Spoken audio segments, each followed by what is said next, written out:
Hello, I'm Leo Marquez, and this is a audio workshop. We're going to go over some basic things and kind of get into using Adobe Audition, how to use simple functions in there, and then we're going to create a liner, and I'm going to show you how to edit it and export it and bounce it to MP3. So let's just start by sharing my screen here. Cool. So really quickly, just introduce myself for anybody who will watch this as we are recording it, and I will post it to our YouTube channel so people can go back and watch. I know not everybody's always available at this time, but that's totally okay. For those of you joining us, thank you. I appreciate you being here. So this is the audio workshop, and I am the digital media lab tech for the digital media program in San Joaquin Delta College. We'll go ahead and continue here. So first, I just want to get into some real basics here. The truest basics you can get into with audio is signal flow. What is signal flow?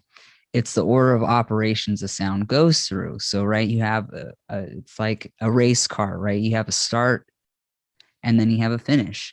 And that's pretty much how audio functions as well. So you have your source, you have your interface, which interface input, I should say. Then you have your DAW, which we'll get into that more. Then you have the DAW into the interface output and then out into the monitors. So this is signal flow, very simple.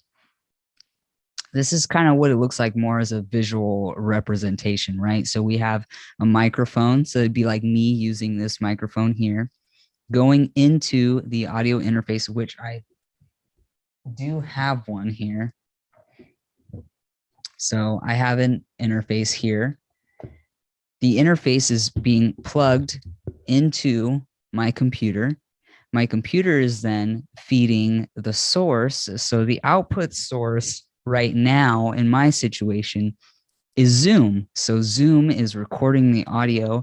I don't have monitors, so I'm not using headphones to like hear myself exactly. However, if I did, that would be that routing there. So just to make a little bit more sense.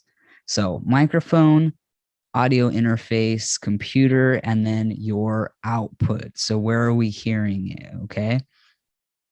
Now, what is it? What is a DAW? DAW stands for Digital Audio Workstation.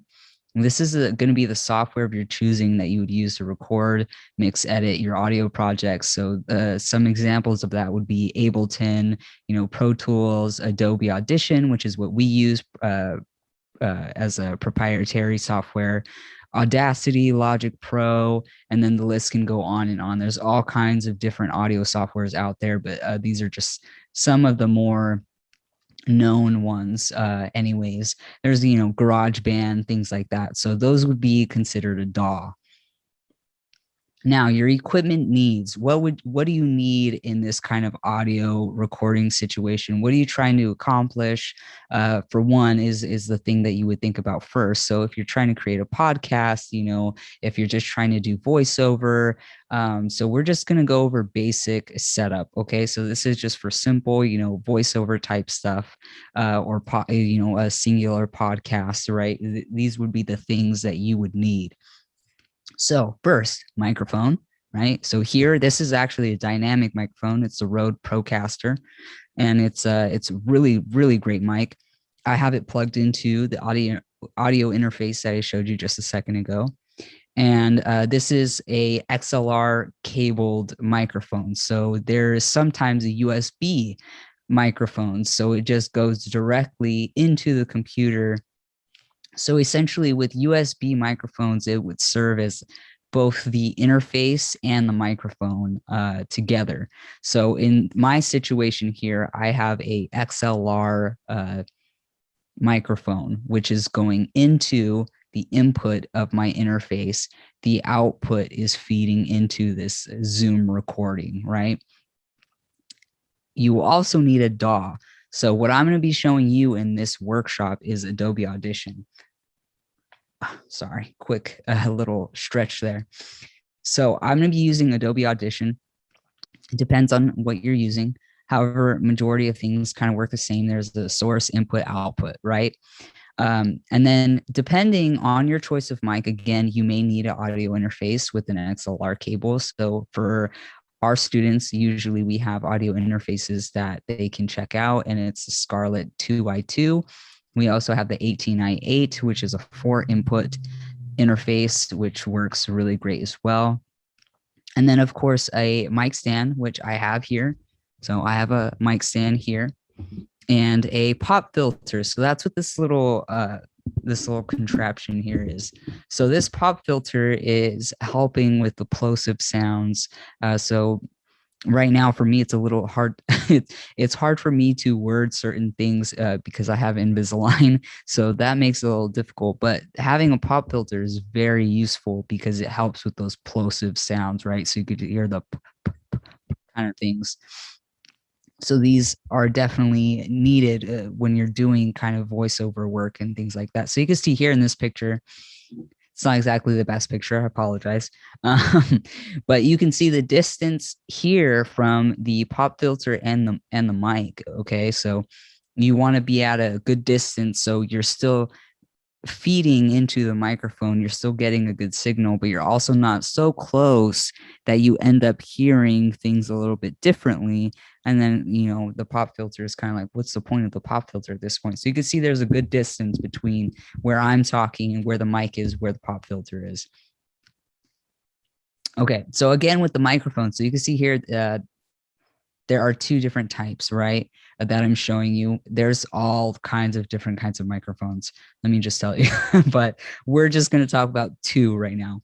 So USB mic would be something that has a cable like this. Actually, it's the same cable used majority of the time for audio interfaces. So this would plug into the back of your audio interface, and this would plug into your computer, right? And sometimes with mics like this, it might come with a separate kind of cable, but this end here, the USB part is going to be the same that goes into the computer. I know a lot of some newer audio interfaces use like Thunderbolt and things like that, or USB-C is the new one. So it just depends, but usually it'll come with the cable itself. Now here we have Mojave microphone, which is a condenser microphone. I really love this microphone, so I wanted to use a picture in my slides here. It's a really, really beautiful mic. It has a nice warm sound to it, but this is something that you would need an XLR mic, XLR cable for, right? And as I said, it's a condenser mic, so it would need 48 volts, which is known as phantom power.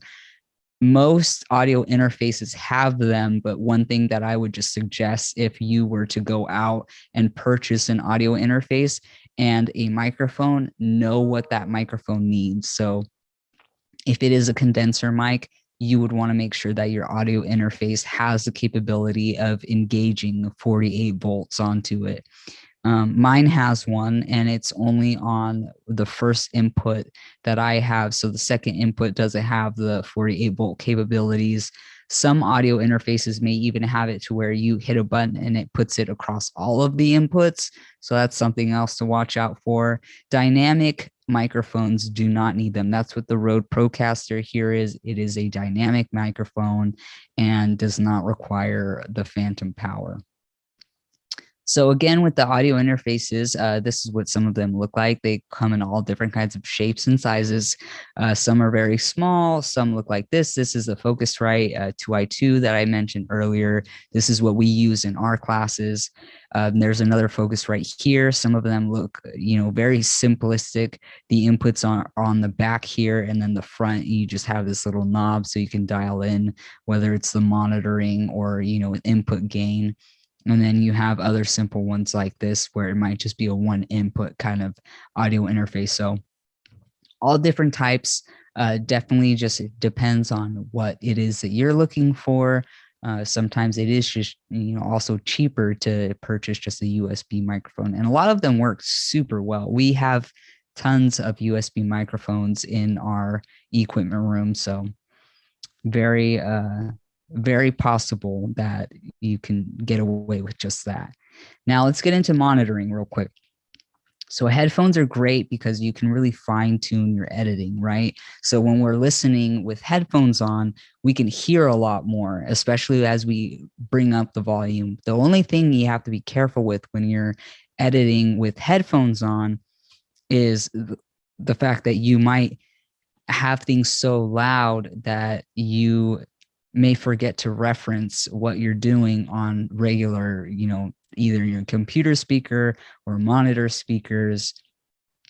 So when you go to maybe submit an assignment, say you're taking one of our classes and you submit it, then your audio might not sound the way you thought it did. So once we end up hearing it, it might be either too low or way too loud. So that's just one thing that you have to be aware of when you are monitoring with headphones, is that you might have everything turned up really loud, right? So you think, okay, it sounds great, but then you're not paying attention to the actual levels.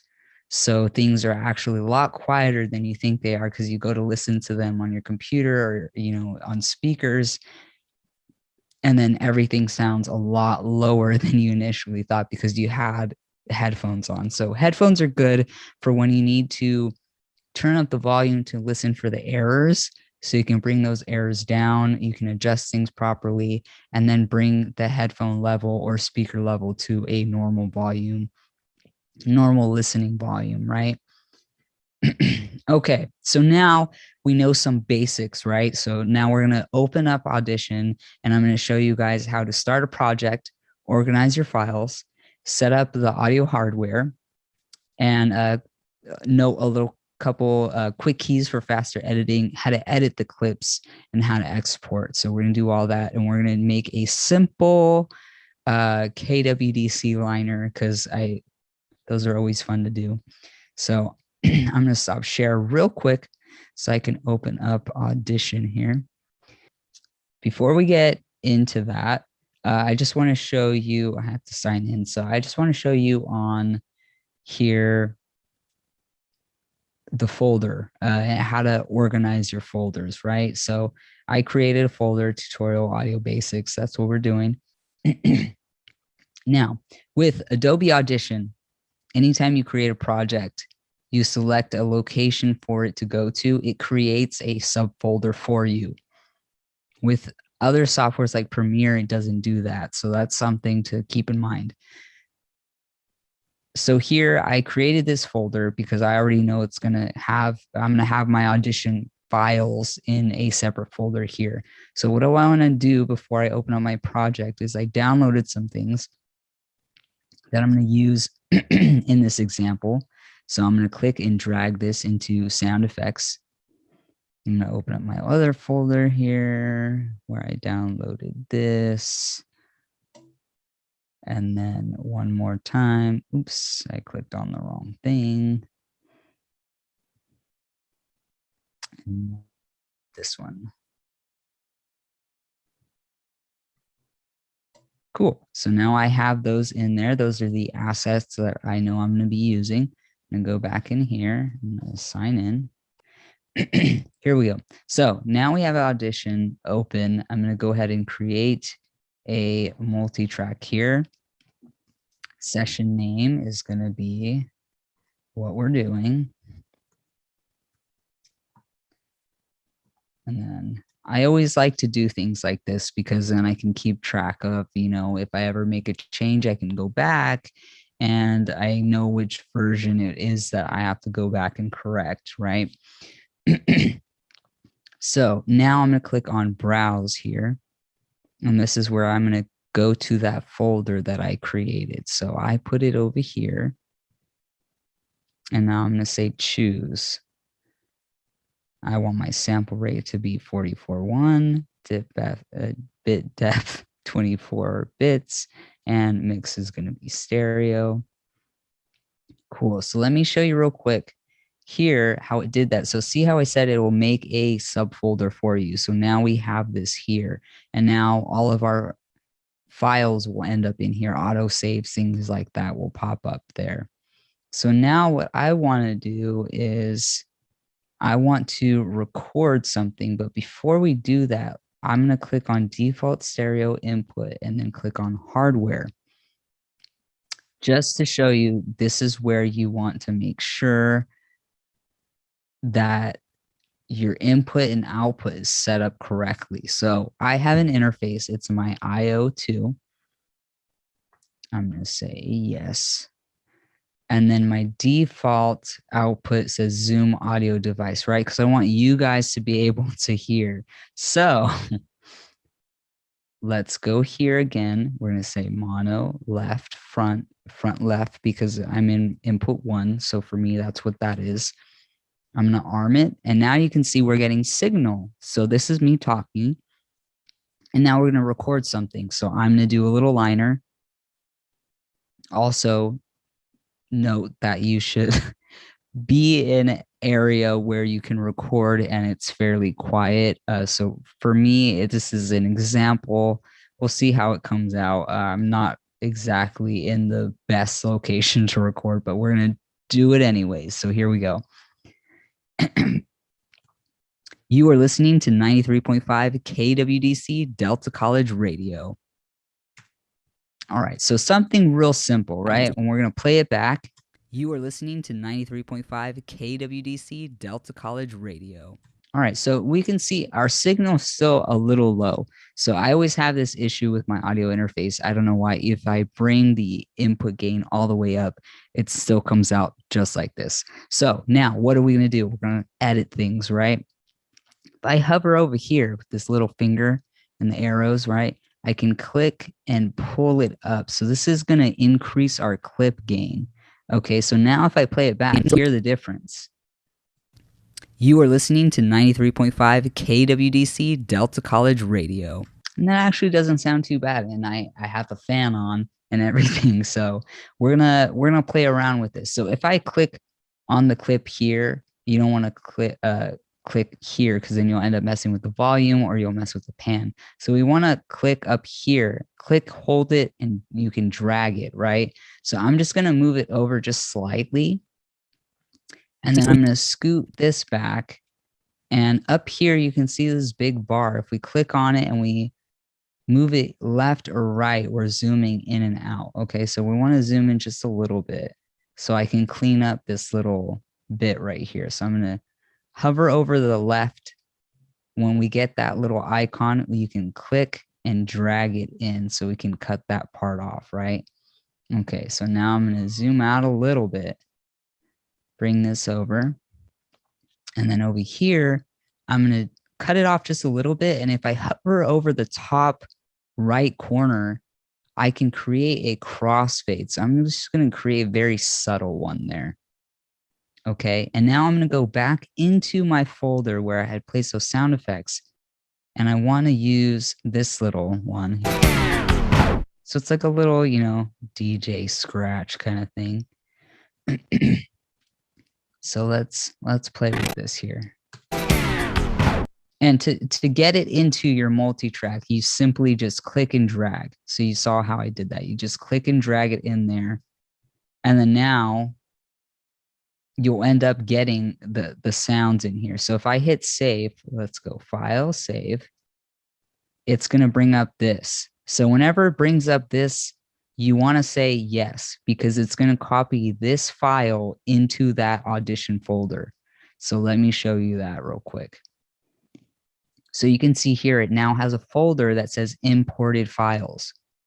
So if you ever need to go back and reopen this, it will be in there. If you say no when that pop-up comes, then it's not going to save that file. So if you ever have to go back in and fix something, you're going to end up having to re-import that audio that you had initially dragged and dropped in there. Okay, so now let's listen to this part. And then I think I want it to cut off right there. So what I'm going to do is if I hit R on my keyboard, I get this nice little razor tool. I can click, hit V to go back to the move tool. And I'm going to drag this over this way. And then I'm going to click up here, drag it over, click over here again, drag it over to right as I end it. Okay. Now let's listen to it, and then we'll add some music in, okay? As we are listening, let's also look at the levels down here, okay? You are listening to 93.5 KWDC Delta College Radio. So that sounds cool, right? So that sounds like we got a good liner happening here, all right? So now we're going to pick some music to make it sound a little bit more exciting in this little middle part here, okay? And notice how I have these on separate tracks because I am going to go back in and edit how I sound, clean it up a little bit with some EQ, subtle compression maybe, and also adjust the volume separately of this little sound effect we have going on. So you want to keep these things on separate tracks. If it's a different thing, keep it on a different track, right? Okay, so now let's figure out what song we want.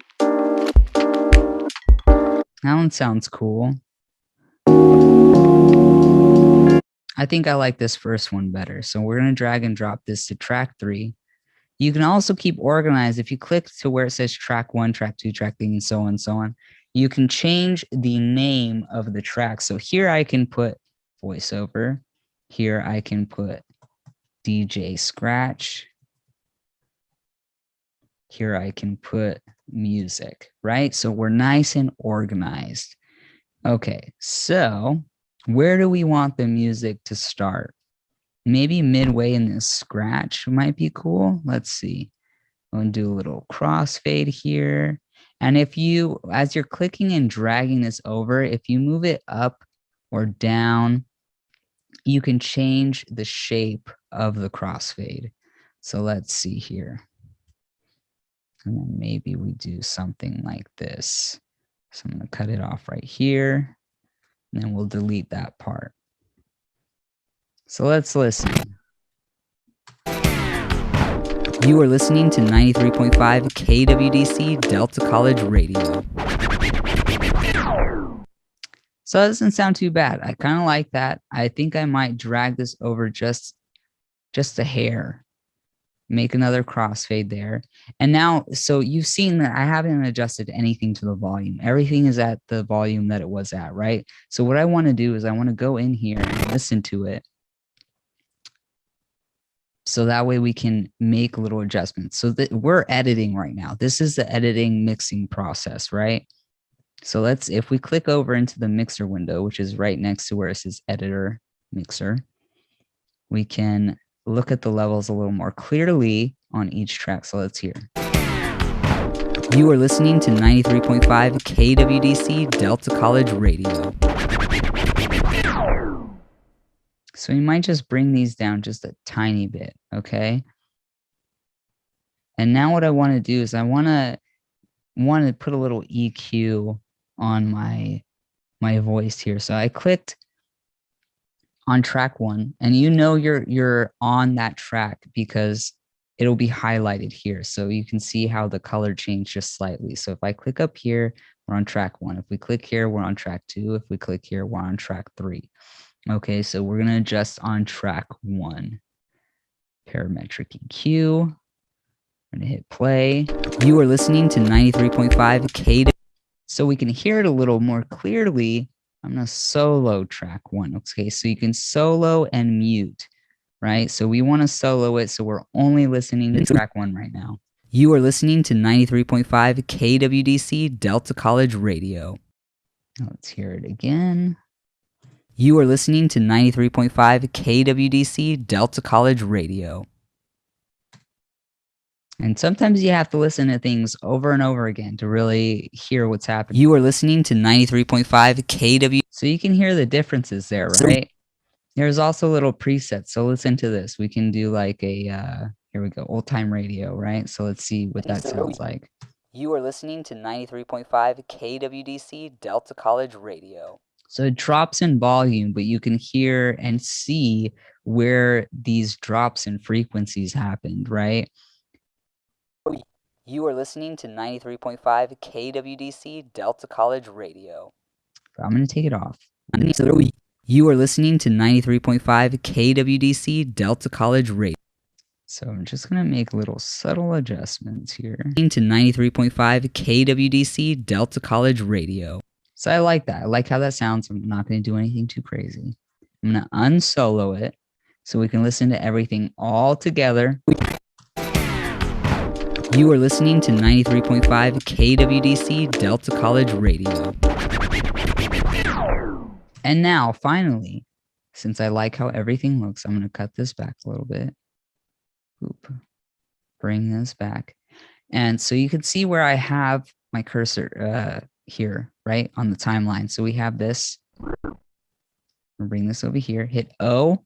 So everything's highlighted. And it's highlighted because this is how we're going to export it. But before we do that, because I plan on using this on the radio station, we're going to go into our mixer window, go over to our master fader. That's what this guy is over here.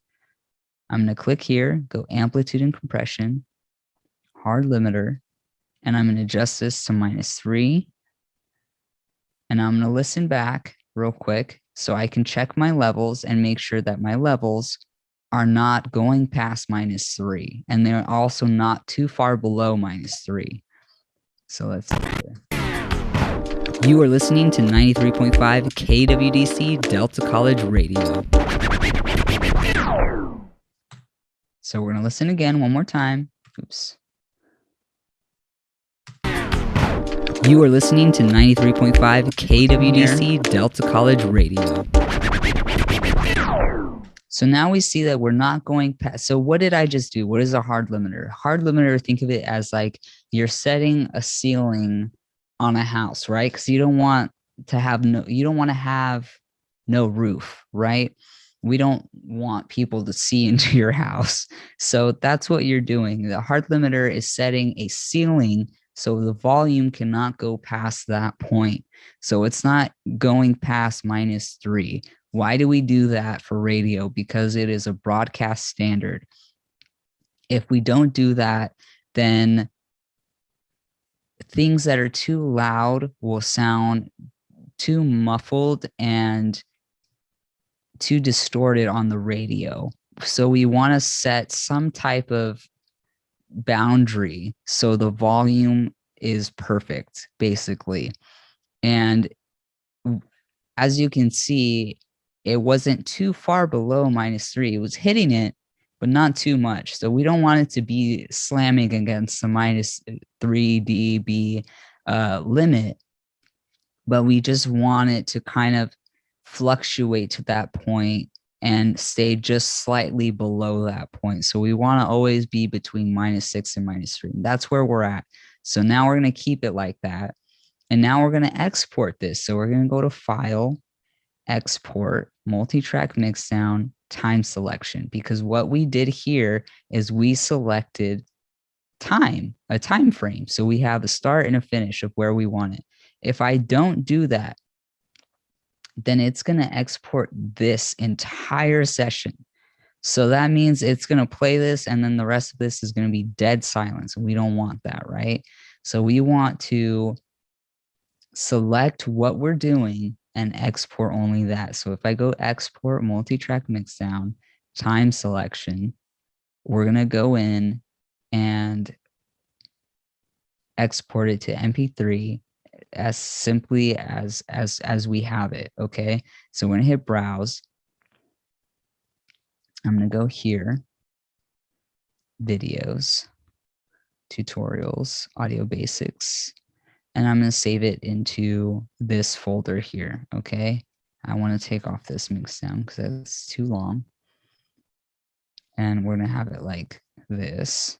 But because we did create a liner, I'm gonna put Leo, because that is me, KWDC, liner, and I'm just going to say new. There we go. Everything else is the same. We didn't change anything. I'm going to say, okay, it just exported it, and now I can go in here and look and see that my file is here. So I have my MP3, so let's play it and see how it sounds. You are listening to 93.5 KWDC Delta College Radio. And there you have it, folks. audio, uh, audio basics with Adobe Audition. I hope that this was very useful to you. Last quick key command that is super, super, super important to remember is Command S or Control S if you're on a PC. Make it a habit of constantly hitting those two keys, because if you're working on a large project, you want to make sure you do not lose your project, okay?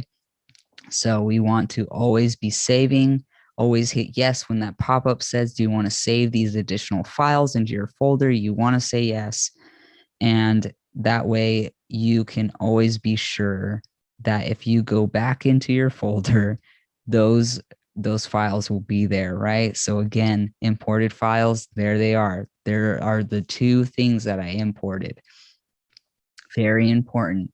And Command S. And then again, the other quick key commands that are very useful to go back and forth with, hit R for razor tool and hit V like vector, for the move tool to go back and forth between those two for really quick streamline editing.